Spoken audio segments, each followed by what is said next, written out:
Ja si duket një ditë pushimi në jetën e një 22 vjeçare. U zgjova në orën 8 dhe bëra një ecje nga liçeni me shoqen time. Natyra është pjesë shumë e rëndësishme e imja, më bën të jem e qetë dhe prezente. Pastaj shikoni çfarë dashurie janë këto patat. Si bëm 10.000 hapa, ulëm që të ham brunch. Unë zakonisht gatuaj vet, por një avokado tost i mirë me bukë integrale nuk i them asnjëherë. Ka shumë protein, por mund ta rikuperoj gjatë ditës me baklet e tjera. U ktheva në shtëpi, piva një çaj i rrugës dhe tani do planifikoj ditën.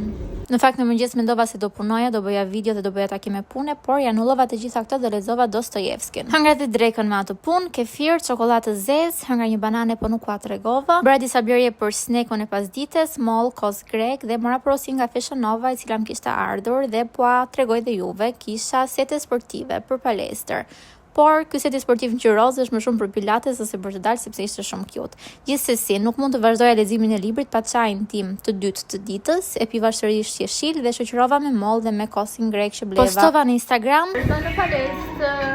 Vazhdova me postimet në Instagram, ktheva ca përgjigje, pastaj bëra ditën e gluteve. Glutet më lodhin jashtëzakonisht shumë, por gjithsesi i përfundova, mora një proteinë sepse nuk kisha ngrënë mjaftueshëm proteinë si t'ju thash, nuk e marr çdo ditë.